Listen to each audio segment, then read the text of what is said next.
Well, it is one of the largest public school districts in the Bay Area. San Francisco Unified has more than 50,000 kids from transitional kindergarten all the way to 12th grade. And ahead of the first day of school for that district, we want to welcome Superintendent Matt Wayne to the 9 to talk to us about what is ahead for this school year. Thanks for being with us this morning. Thank you for having me. Well, it's not just students going back to class, teachers as well. We know that last year there were some problems with the payroll system. A lot of teachers ended up not getting paid or missed payments.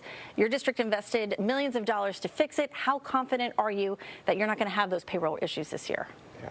Well, I'm very excited to start the school year. I'm a lifelong educator, and there's nothing like the first day of school. And so I'm really glad to welcome back our families and students and our educators and let them know we have made significant strides in improving the payroll system. And we are still have a few challenges we're working through, but overall we're in a much better place. And we know how critical it is that we get this right so our teachers can focus on what matters, which is what's happening in the classroom. And continuing with the topic of teachers, we know that there's teacher shortages in the Bay Area and public school districts across the country. What are teacher vacancies like for your district, and how does it compare to previous years? Yeah.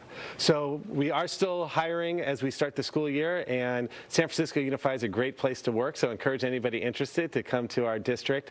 We have about 25% of our vacancies we're still trying to fill. That compares to about 20% for last year at this time. So we're in a similar place, but it is tough because every district's trying to fully staff their classrooms. But we do have plans in place to make sure that on the first day, when students are in class, they're welcomed by a certificated staff member, and we're ready to go. So the 20% figure, it's about 100 teacher vacancies. Correct. Across how many schools? So we have 115 schools. Okay. So an average of like one per school. Yeah, and different subject areas. And again, we're making sure we have plans in place so that every student has a teacher in front of them on the first day of school. How do you recruit good teachers to your district? There's a lot of competition out there, not enough people. Yeah, but San Francisco is a great place to work. We have a lot of innovative programs. You're in the middle of the city. The city can become your classroom, and that's not something that other places can offer. And then we also have great benefits and great professional growth opportunities. Let's focus now on the students. They're in the so-called, what's called the equity gap, the gap in test scores in math and reading proficiency for Black and Latino students versus the rest of the population. A recent analysis showed that only 2 out of every 100 7th grade Black students are proficient in math. This is a problem that preceded you as superintendent, but what are you doing to address that?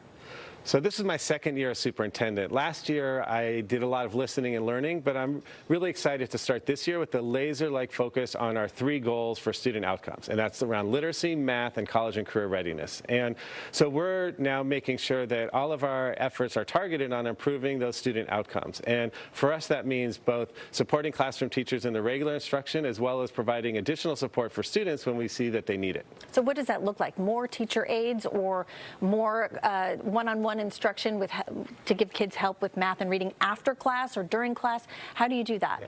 So we are expanding our after-school programs. We have more extended learning opportunities starting this year, but also in the classroom, bringing in additional support through programs like Dreambox, which allows students to work at their own level in the classroom using their technology, and that can get instant feedback on how they're doing, and so providing opportunities like that for our students. How confident are you that you'll make some big inroads in the next couple of years in that area? Yeah. Again, this is our focus, and so we're putting all our resources towards it. So I'm confident we're going to make growth. We have to make growth because we need to do better for our kids. Speaking of the topic of math in general, earlier this summer, the California education officials adopted a new math framework and the way that kids are recommended to be taught across the state in public schools.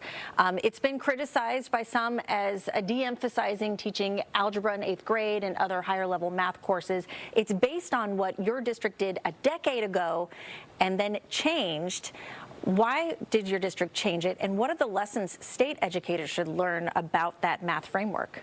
So San Francisco Unified was an innovator in developing pathways for math that provide all students with opportunities to succeed and to try to eliminate the tracking that existed that said early on in a student's education career, here's what we think you're capable of in math. And we're not going back to that. We don't want to continue with that. But we did learn that we need to find ways to provide students with opportunities for acceleration if they're ready, as well as ensuring that students who aren't ready are getting the support they need to achieve the high level of math we expect from all of our students by the time they graduate high school. So we're still working on our plan, and I think the key is figuring out when to be able to provide that acceleration opportunity at the appropriate time and ensure that students have multiple pathways to success in math in San Francisco. So don't limit kids to kind of a one-size-fits-all. Exactly. No one does math or algebra in 8th grade. Instead, let the kids who are accelerating go beyond that and then work to bring the kids who are falling behind up.